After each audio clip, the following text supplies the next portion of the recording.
Hey everyone, this is Mr. Fransky here. Today we're going to talk about the 12 parent functions as they're outlined in your pre-calc book. So students are going to be able to graph and identify the key points on the 12 parent functions today. So things we're going to see: domain and range, stuff we've been talking about. Extrema came from 1.2, asymptotes, even and odd symmetry, continuity, and boundedness. So stuff that we've been talking about already. So first what we want to do is identify some key points here. So we're going to use interval notation to state when this function is increasing or decreasing, where the extrema occur, horizontal and vertical asymptotes, symmetry, the boundedness, and where it's continuous. So if you want to pause the video for just a sec and give this a shot, why don't you take a look at it.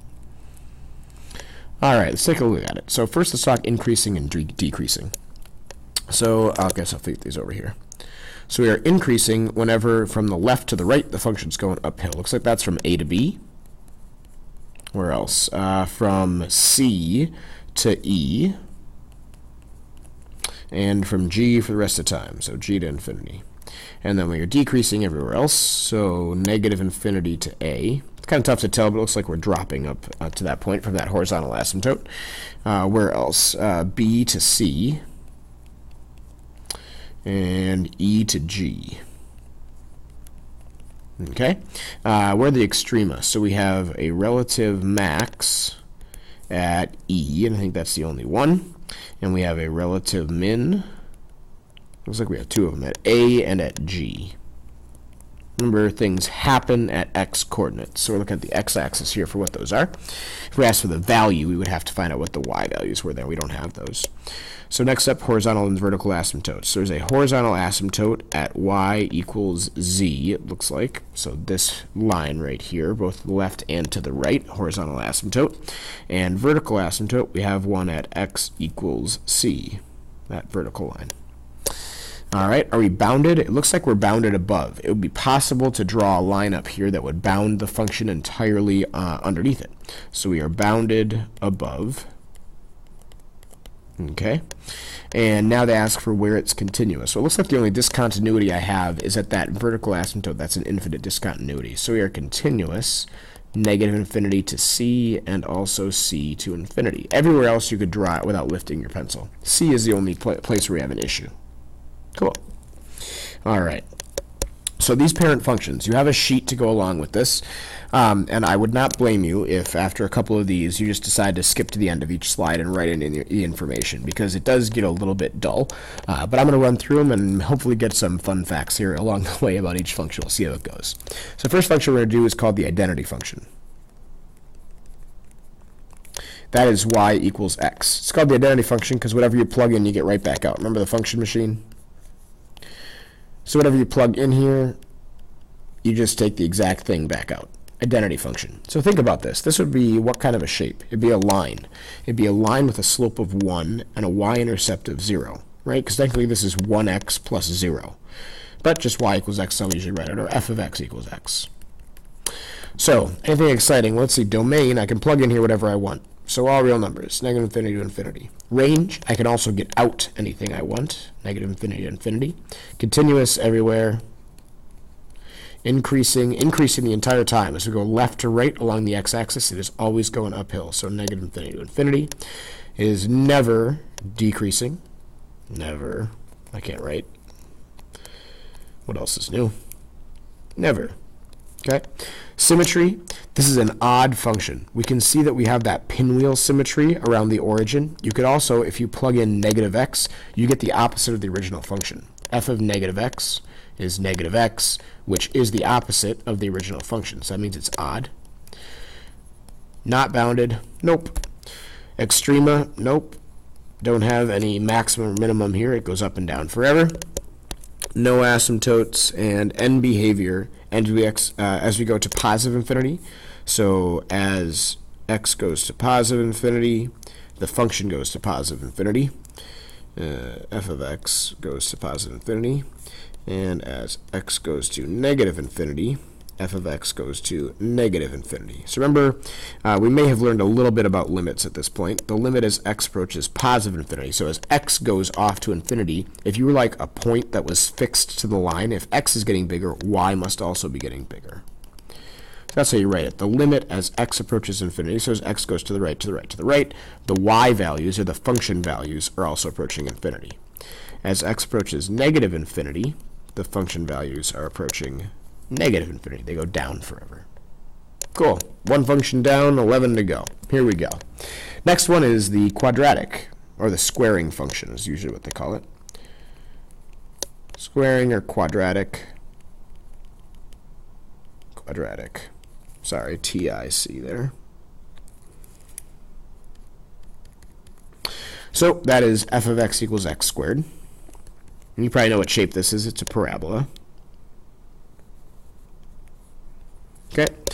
So our domain here, once again, all real numbers, or negative infinity to infinity.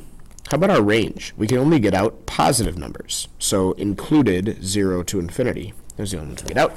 Continuous everywhere, so you can write on the domain. That means every point on the domain is a continuous point, because we could draw the whole thing without lifting our pencil. Increasing from 0 to infinity, decreasing negative infinity to 0, right? Because negative infinity to 0, we're going downhill. Then 0 to infinity, we're going uphill. Symmetry is even.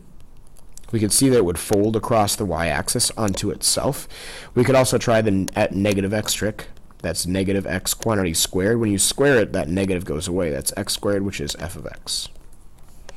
Bounded below, you could draw a line below the function, and then the entire thing would be above it.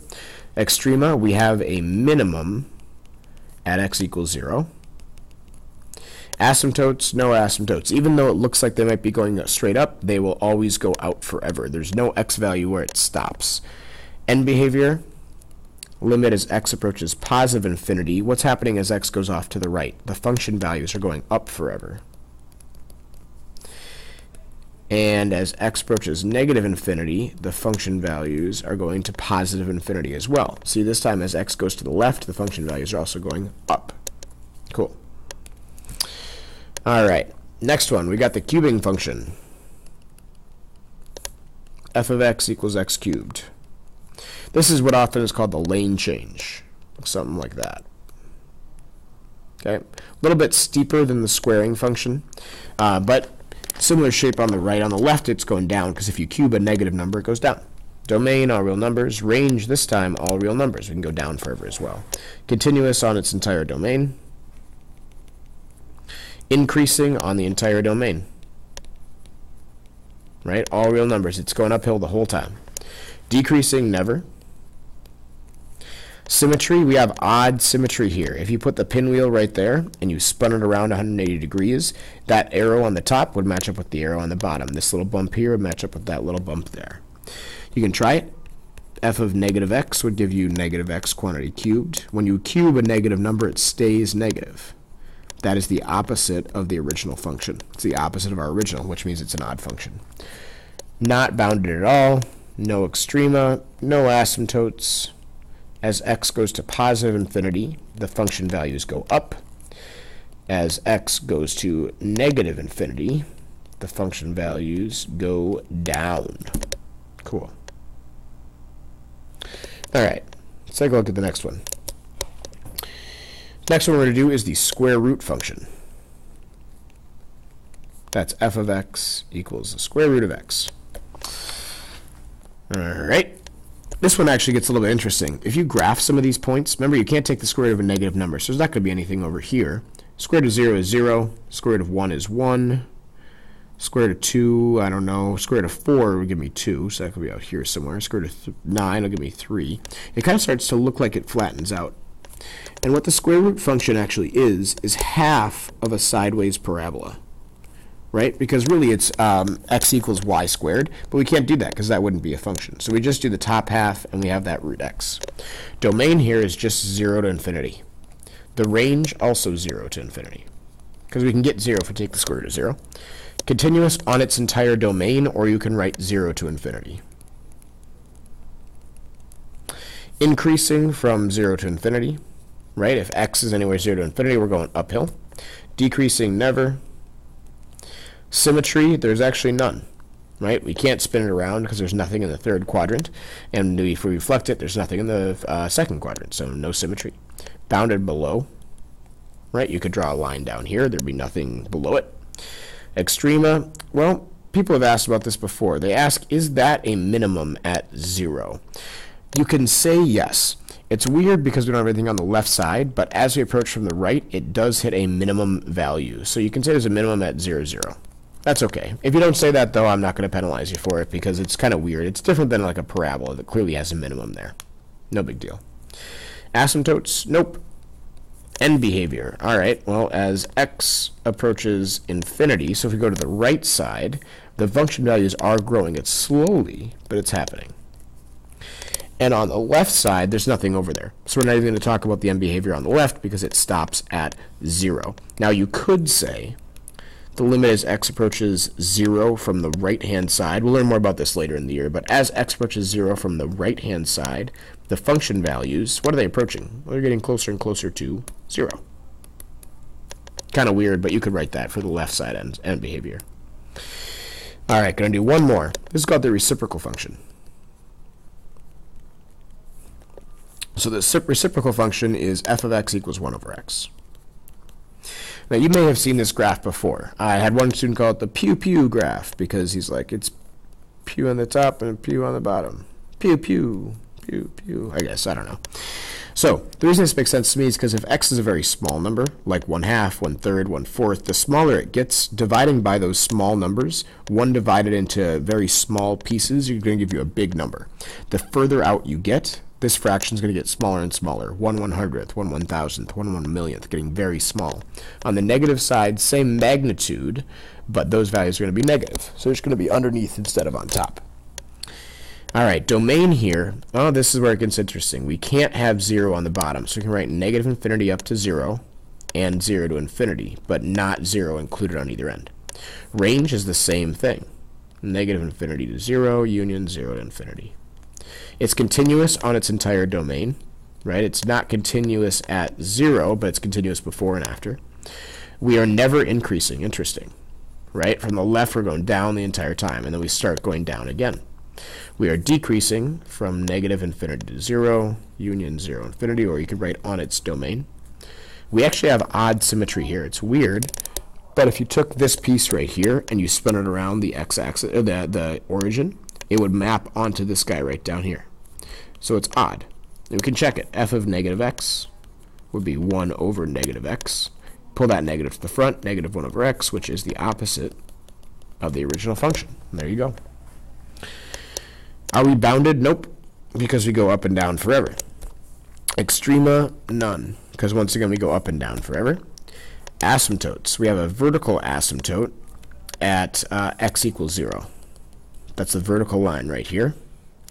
And we have a horizontal asymptote at y equals 0. That's the horizontal line right here, right? We approach that on both ends. End behavior. Limit as x approaches infinity of f of x. So as x approaches infinity, the function values are decreasing down to 0. And as x approaches negative infinity, the function values are increasing up to 0. Cool. Nice. All right, that's going to do it for this one. So come back for the next video is going to have the next 4 functions, and then we're going to cover the last 3 functions in the last video for today. Love you guys. That's why I'm here. Have a great day.